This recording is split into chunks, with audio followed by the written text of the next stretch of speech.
Well guys, it's been a few days. We've had a whole bunch of other things going on, but we actually dedicated a very healthy amount of time to the S10 to get this guy back up and running. And there's actually a lot more problems that we've found and a lot of more things that we've corrected. And I'm actually really excited to be able to go take this thing for a ride. And you guys haven't heard this thing fired up and run in a long time, so we're gonna go do that. And we're like hopefully one day away from being able to retune this thing and actually get into power. We actually ended up having to replace the fuel pumps. That was something that we ended up smoking like right in the middle of trying to change the fuel over. We did get the injectors back in. We got some other stuff that we wanted to show you about that.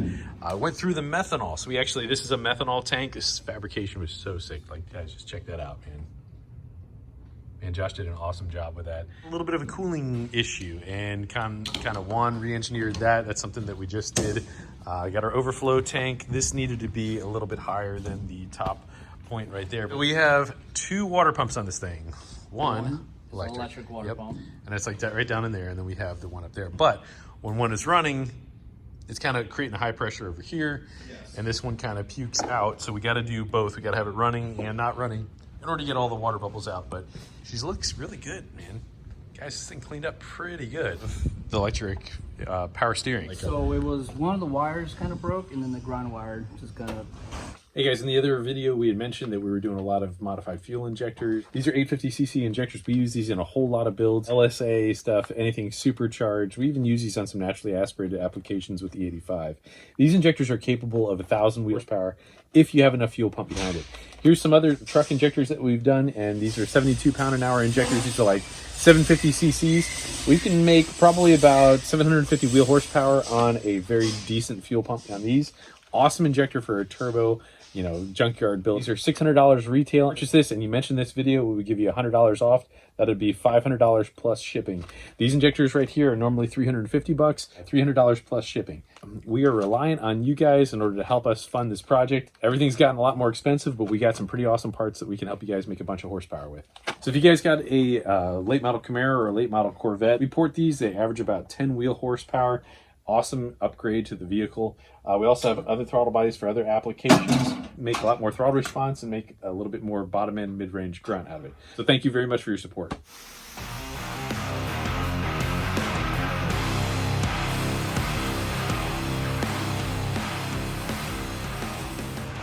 These were off in the last video if you saw. Threw them back on, never checked them to see if they were drilled for drains. It got rained in, just fired it up and had a little shower. Actually, Jeremy had a shower. It rained over the weekend and we did have it all closed up and whatever. The car blew up. Part Part of the reason why we noticed that was blowing off is because we don't have a firing in that. I think that went for somebody else's project.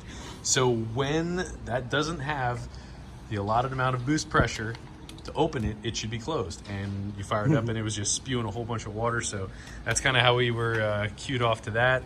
We have epowersteering.com. The thing was awesome when it worked. We just have some sort of problem we kind of got to go through. It made the truck usable. It's not usable without it. Through some stuff. The tune needed a lot of work. I actually just pulled up the tune, and the last time I messed around with it was like 3.5 years ago. I could definitely do a little bit better. Yeah, it really was. It was 8 of 20. One of the other things that Laz should be able to help with is, again, that's a lot of play when you're sitting there driving that. Totally forgot about when we were pumping the fuel out. Yeah, so what was that time period you said that this thing hasn't been messed with? It's been like at least 3.5 years. About a year ago I put the trans back in and then parked it again. So it ran, but we never actually drove it. Let's go back here. These pumps are no good, bud. Yeah, those are garbage. But once we pulled the hat, burned up. No bueno. Yeah, that's the first time I've ever seen. This one's just locked up. We might be able to spin it backwards, but it is melted at the top too. Just now seeing that for the first time. Oh, wow. Yeah, it was definitely pre-Hellcat. So I think we had like what were called like 450s or something like that. But anyway. And then we ended up hooking up with Deechworks. They did us awesome. We got 3 400s in there. And I think it's sitting on the 85 for 3 years or whatever it was. Kind of put their toll on those. Had 2 of them actually fail and we were pumping the fuel out. Okay, so like, I know I was pumping it and we just had it hot wired, but it should have been no problem. We've done that all the time. We just basically go ahead and... In-tank, self-cooling, all that. Basically, a lot of times when we're having a particular fuel and we got some old fuel, we got to pump this junk out, get the new fuel in. And, well, yeah, it's just the normal deal. When I open this up, I'm like, dude, that thing smells like smoke. I was like, holy crap, dude. I wasn't there for that. That actually is kind of scary. Yeah, it really is. It really is. You got a lot of vapors and stuff going on there. So I'm not gonna, you know, Deechworks stuff's always been solid. We went back and put 2 more of the Deechworks replacement pumps in there, the same ones that it had already. We're gonna stick with them. I think it was just the moisture that E85 builds. It's gonna be hard on anything. We've had multiple vehicles have, you know, 85 failure list. We need cooling systems to work. We need the rest of the fueling, which is the alky system. So we gotta test that, have it running and fire it, make sure it's working like it's supposed to. The steering's definitely gonna be nice to even get it on the dyno. Yeah. Shifter to be able to shift gears. We looked underneath it, everything looks solid underneath. All right, guys, we're a huge fan of the alky control stuff because of direct injection. It is very, very expensive to get bigger, badder injectors, and actually when we first did this, that wasn't even an option. They didn't even have bigger injectors for this. So what we do a lot of times is we run the supplemental methanol injection, which is right here. Should be twin 15-gallon-per-hour nozzles. Those come in after the mass airflow. Give us the enrichment that we need.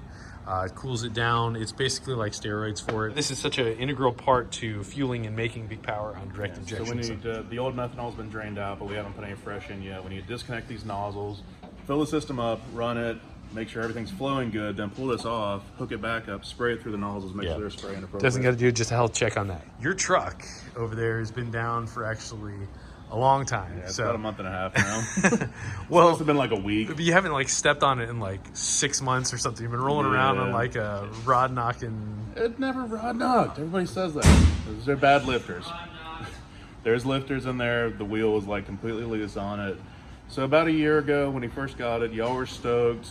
We left here at the same time. I've been babying the truck, putting 87 in it like I shouldn't, and just like, all right, I'm not getting on it. And I left here and y'all got on it and ripped down the street. So I'm like, I jumped on it too. I did stay right on the back of that Subaru though, we'll say. But I think I broke the piston then. So it's had a broke piston in it for a while. But you got a nice new motor that's sitting in there, right? I've had a motor sitting for a while, but then I didn't have heads. Yeah, okay. So heads are getting sorted right now. Actually, I should have them back this week. And we're going to put a bigger, badder Deechworks fuel system in there. 247,000 is what it died at. Okay. Or what I pulled it apart at. All right. Well, I mean, that 5.3 build was awesome. You guys got to check that out. LSA blower and heads and cam all done, you know, in-house. Junkyard. I mean, it's basically a junkyard. Yeah. That thing ripped. Yeah. Was equivalent to a 12.0 in that big old truck, right? I got time slips in there. So yeah, full size, full weight. You know, Laz got a bunch of crap in it. Whatever. Not light. But that was on 50% E. So I was already taxed on the single pump. We'll go back with a dual pump now because we're going from a 5.3 to a 6.2. Just glad to see that you actually getting back to having some fun with it instead of just being a commuter, you know? Yeah. So that'll be cool. All right, well, back to this. Just wanted to mention that because, yeah, that is Laz's truck out there. Well, there's Jeffrey. Hold on. Let me do that again here. Just because that is Laz's truck out there, and we do have some good plans for it. He's got that motor sitting over there. I just saw it a second ago. I was like, man, we should mention that. So,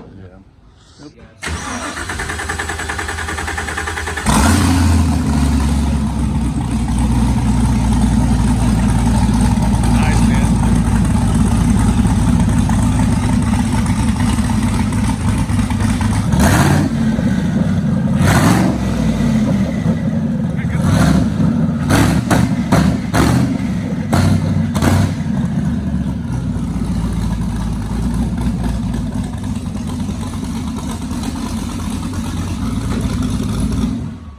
We got some of our Nitto tires, and again, huge shout out to Nitto. These are some of these takeoff drift tires. These are absolutely awesome. Really have a lot of grip. These are what we use for drifting, and we got our 370Z out there with a 5.3 with the LSA, which is an awesome, super fun build, like a pro car. All right, well, dude, let's go for a ride in this thing, man. Okay. Yeah, Laz was telling me that too. He's like, it shifts better when it's tight.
though. It is quite a sensation, though.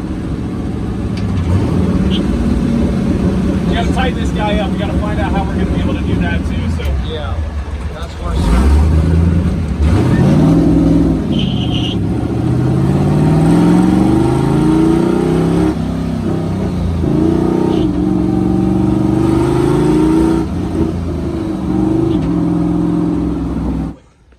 let me see that, man. Oh, that's so cool. Yeah, that's freaking sweet, man. Let's go to the other side. I really enjoy this tool. I mean, it's not bad for $50 in pawn shop. Oh yeah, hell of a buy. Oh,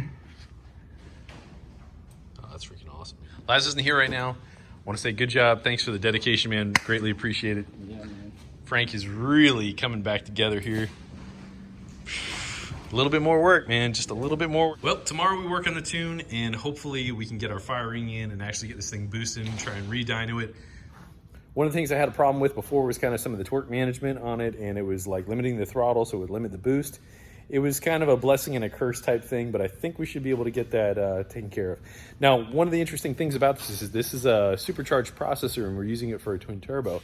It might have been best to use, you know, a 15 base model Stingray, whereas we're using a 15 Z06. But heck, I think we're going to be able to make it work. And ride along with us and see how we can get it to work. Thank you guys for watching. God bless you. We'll see you next episode. Another major step in Fasterproms is that we've been doing Fasterproms tuning school, and that's for Gen 3, Gen 4 LS using HB tuners. And we have beginner and intermediate classes available. And they're going to be filling up for March and April. We'll have those dates to you in a very short amount of time. If you are interested in that, please send an email to jeremy@fasterproms.net. In our tuning school, we cover with the editor on how to modify tunes from a startup standpoint. We cover injectors, transmission tuning, gear ratio changes, how to set a base tune for a supercharger, turbocharger, nitrous, and so on and so forth.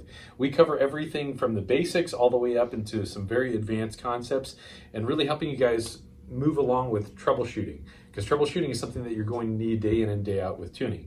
We have over 24 years of experience, and we can help really condense a lot of that information to a very short amount of time. So Fasterproms Tuning School class is 2 days, and that is 8 hours per day, and we cover everything, all sorts of things to be able to help you get equipped in order to start tuning vehicles, whether it be for your own or doing this commercially.